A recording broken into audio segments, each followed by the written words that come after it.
Hello, everyone, and welcome to a new segment on this special edition in our season finale of Flash Talk Fireside Chats with Vice President and Kent State Athletic Director Randale Richmond. Randale, appreciate you joining me, and we'll begin with the House settlement right now for the NCAA. For those that don't know at home, tell the viewers what that is right now and what's going on. Yeah, basically the NCAA was going through a number of lawsuits where they kept getting sued for what some were deeming antitrust violations. So the Power Five conferences got together and they decided to settle with the House versus the NCAA case. And ultimately that meant that $2.8 billion was going to be going back into the hands of student athletes from roughly 2016 to 2023.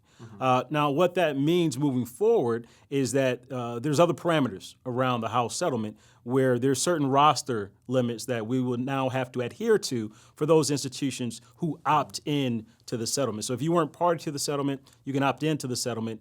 And that has a number of things that will be large changes for the institution, Kent State, as well as other institutions at large. For instance, right now, revenue sharing or paying a student athlete for their NIL or their name, image, likeness, their licensing rights, that happens outside of the university. Under the House settlement, that's something that can happen within the university. So universities could partner with student athletes and begin to purchase their licensing rights for their name, their image, and their likeness, and then engage in different revenue sharing. Another big piece will be these roster caps and limits. So right now, each institution, based off the sports that they sponsor, there's certain limits that the NCAA has on how much you can give a student athlete for a scholarship and how many scholarships you can give out. Well, under the House settlement, there's not going to be scholarship limitations. They're going to be roster limitations. A tangible example right now on football, you have 115 or so student athletes who typically are on the football roster.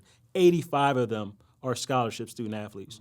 Moving forward, that number is going to be 105, meaning that 105 student athletes can get scholarships. However, you can't have walk-ons any longer above that 105. Another example, in a sport like wrestling, we typically carry somewhere around 45 student athletes on wrestling, and we divvy out around 10 scholarships. Moving forward, we would only be permitted to carry 30 students on a roster and divvy out the scholarships appropriately. Now, is there a timeline, Randale, for when this is going to be incorporated? Is this immediate? Is this next year? When these roster limits and things to do with NIL, when is this going to happen? Yeah, time waits for no man, and same for the House settlement. So it's going to be effective immediately, fall of 2025.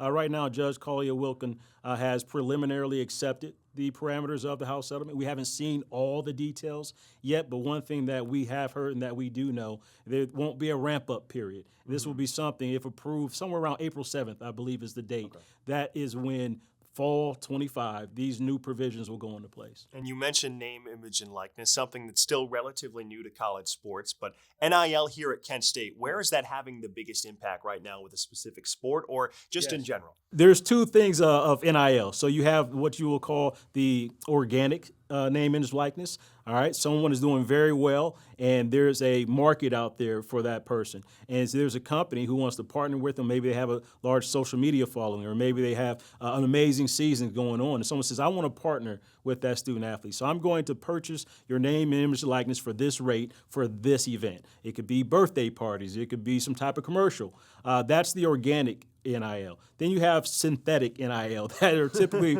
around collectives, and that's the stuff that's kind of gotten a lot of the news. This student athlete's making this number for whatever this outside collective group wants them to do. So for Kent State and for other institutions, what we've seen is the organic NIL is still something that's ongoing, but this synthetic NIL is something that they're looking to get more parameters around. In terms of how it's impacted Kent State, we have a very good organic NIL program, and that is running quite well. Where we need to improve is this synthetic NIL, and it will be a better opportunity for us to be able to do that once it does come in-house, when institutions are permitted to partner with the student athletes in order to work with them for their name, image, and likeness. Very interesting. And tell the Kent State supporters, how can they help with NIL, and what can they do to further this process and help out some of the student athletes? Yeah. Ultimately, buy season tickets. That is a big deal for us, especially with our programs who are doing so well. I mean, we're right here in the midst of our winter season, and with basketball season, we got two very, very talented teams. So if we have sold out crowds, that's going to help. We have done a great job, especially under Suzette McQueen and her group of external relations, of our licensing and our different merch that we have out there and the different pop-up shops. The more that people buy, the more that we have revenue that comes in to the department. And then anybody who's out there, be great representatives of Kent State, get your students to come to Kent State. I grew up in church. It's like, bring a friend. We want you to bring a friend, a fellow student, to enroll at Kent State, because ultimately we get a percentage of student fees that can help us, towards supporting our programs. Always looking for any type of help to Kent State University. And tell us, what are some of the highlights recently that you'd like to mention that have been happening within Kent State athletics right now? Yeah, I tell you what, I'm so just focused on what's next. You forget all the things that we've been able to do in our short time here together. And last year in particular was really a remarkable year. Well, we've been explaining to people we had 10 championship opportunities. That means 10 of our 19 teams had an opportunity to win a conference championship last year. When you look at a sport like track and field, our men won the indoor track and field championship last year. That was the first time in 15 years, only the second time ever. We had our women's basketball team. That's the ring I'm donning today. Our women's basketball team, their first championship in 22 years. So of those 10 opportunities, we got 5 championships.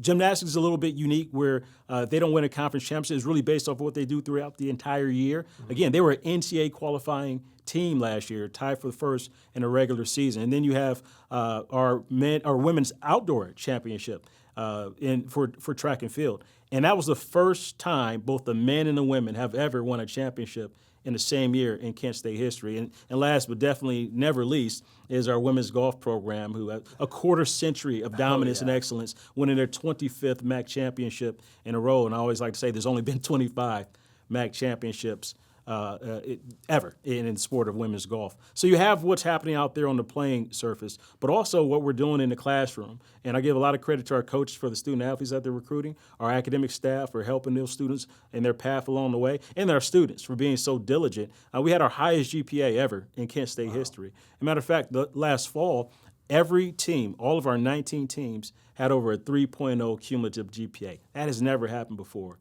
at Kent State University. And then lastly, we talk about graduate student athletes boldly prepared for life after sport and win championships. We have student athletes who are boldly prepared for life after sport. Of our 85 graduates last year, 95% of them had a job placement rate. We had a 95% job placement rate.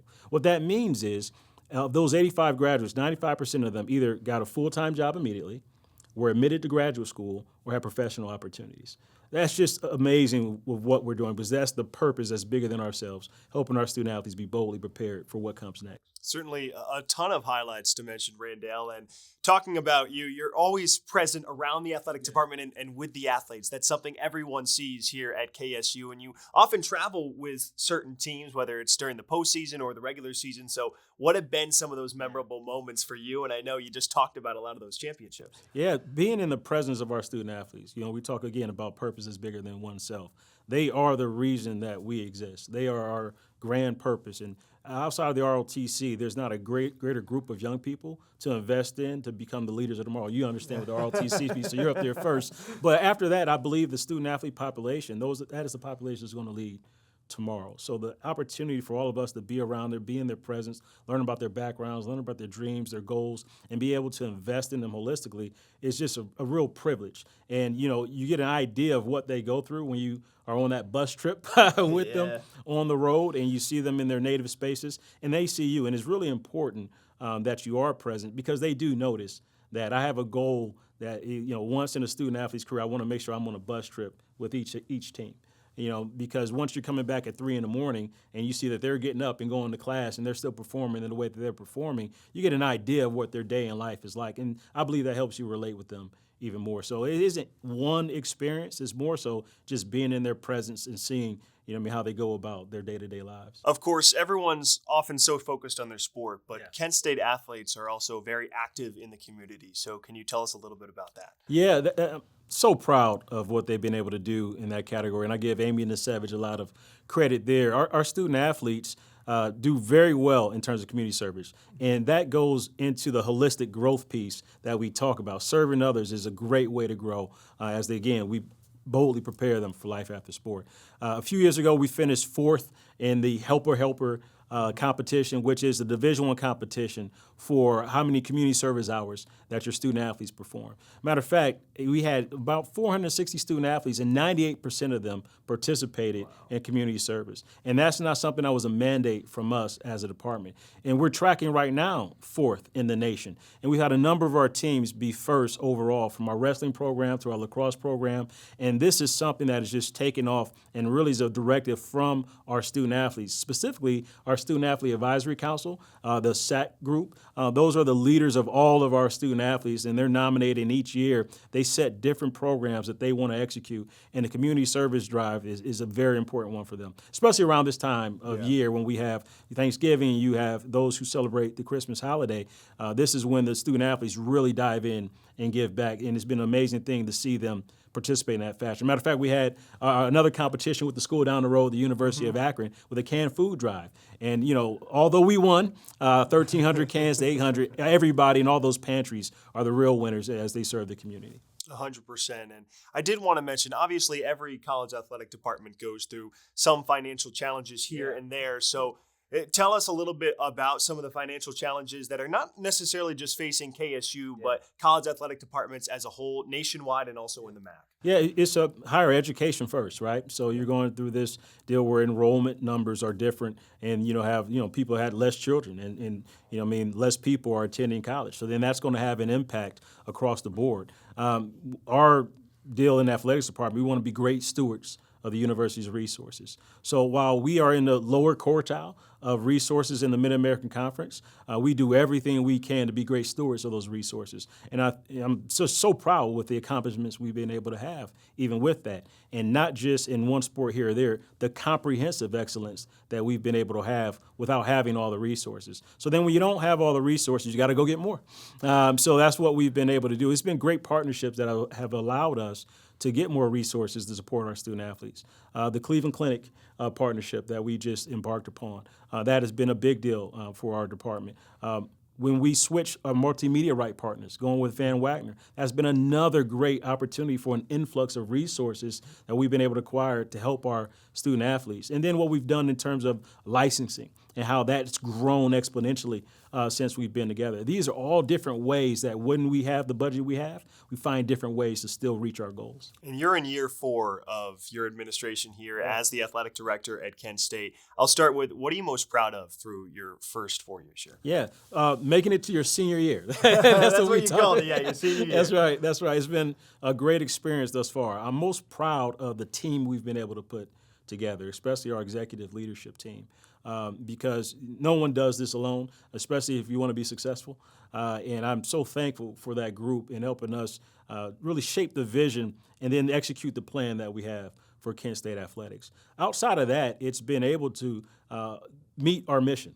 Graduate student athletes boldly prepare for life after sport and win championships. And when we first got together, we told people you're going to hear that over and over and over again. It's because that really is our purpose and how we want to engage our student athletes. And we've been quite successful in all those areas. You're not going to get 5 championships every year. That would be amazing if you could. But knowing that we have a purpose that's not just in that category of winning, but a purpose in the holistic growth of our student athletes, of our staff, of our coaches, of everyone around us, I'm very proud that we've been able to execute in all those different ways, in all those different categories. And speaking of growth, last question I have for you. What are you most excited for in the future of Kent State athletics? The future is bright. There's so much change happening with the House settlement, so much change in the NCAA, and guess what? It has changed, and it's not going back. So we've been challenging our coaches and our staff to not look at the things that we believe we've lost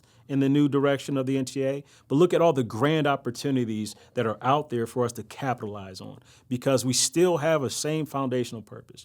We're going to bring young people into higher education, giving them opportunity to become their holistic selves and have a great experience and a great success after they leave this institution. That's still foundationally an amazing, great privilege that we all have.